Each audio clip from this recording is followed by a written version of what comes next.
It started with a single strike, but within hours, the world's most critical energy corridor was under threat. Missiles targeting gas infrastructure in the Gulf, global markets reacting instantly, and a region already on edge, moving one step closer to something much bigger. Because this isn't just another exchange, this is the moment energy becomes a battlefield. To understand why this matters, you need to understand one thing. The Persian Gulf is not just a region, it's the engine of the global energy system. A massive portion of the world's liquefied natural gas passes through here, and at the center of it all is Qatar. Qatar isn't just another producer, it's one of the largest exporters of LNG on Earth. Countries across Europe, Asia, and beyond rely on its gas to power. Cities, industries, entire economies. Now imagine that flow being disrupted, even temporarily. Prices surge, supply chains tighten, and suddenly, a regional conflict becomes a global economic shockwave. But this time, the escalation didn't start in Qatar. It started with Israel, and a strike that triggered a chain reaction. The sequence unfolded fast. First, Israeli forces carried out a targeted strike on Iranian-linked energy infrastructure, a calculated move aimed at weakening Tehran's economic backbone. Within hours, the response began. Iran didn't respond where it was hit, it responded where it would hurt the most.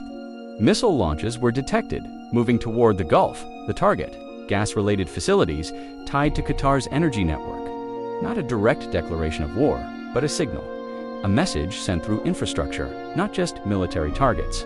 And that message was clear. If Iran's energy assets are vulnerable, so is the entire region's. Air defenses activated. Regional forces went on high alert, and for a brief moment, the world watched as one of the most critical energy hubs came under threat. Even limited damage carried massive implications, because this wasn't about destruction, it was about demonstration. At first glance, this looks like retaliation, but this is where things get interesting. Iran's response wasn't random, it was strategic. Instead of escalating directly against Israel, Iran expanded the battlefield. Why? Because targeting Israel alone keeps the conflict contained. But targeting energy infrastructure in the Gulf changes the equation completely. Now, the stakes are no longer just military. They're economic, global, systemic. Here's the strategy. Iran understands it cannot match Israel or its allies in conventional military power. But it doesn't need to. Instead, it targets vulnerabilities. And the biggest vulnerability in today's world is energy. By threatening gas infrastructure linked to Qatar, Iran sends a message to global markets, Western economies, regional allies, that any escalation will come with a cost far beyond the battlefield.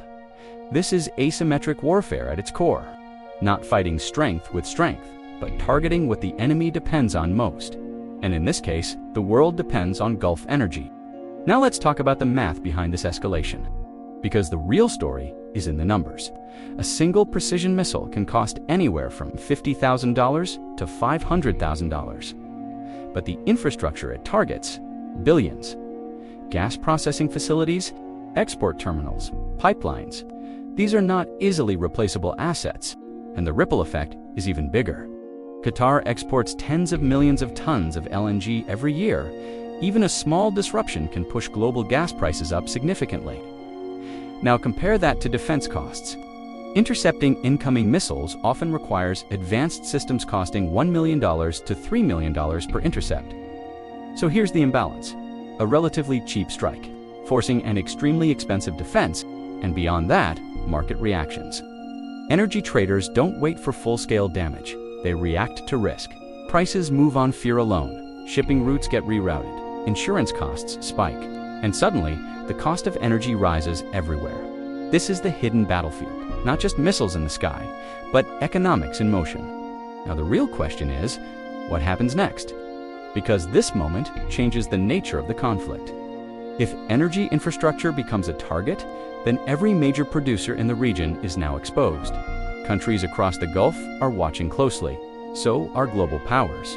The United States, European nations, and Asian economies all have a stake in keeping energy flows stable.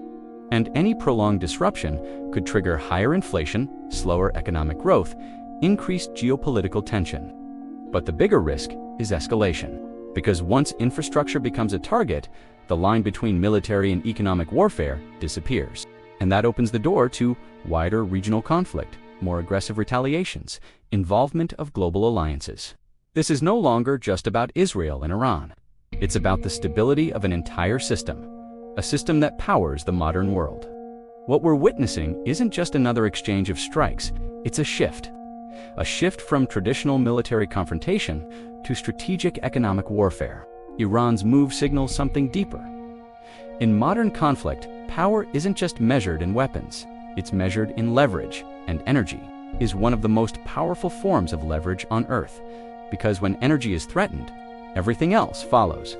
Markets react, governments respond, and conflicts expand beyond borders. The strike on Qatar-linked gas infrastructure isn't just retaliation.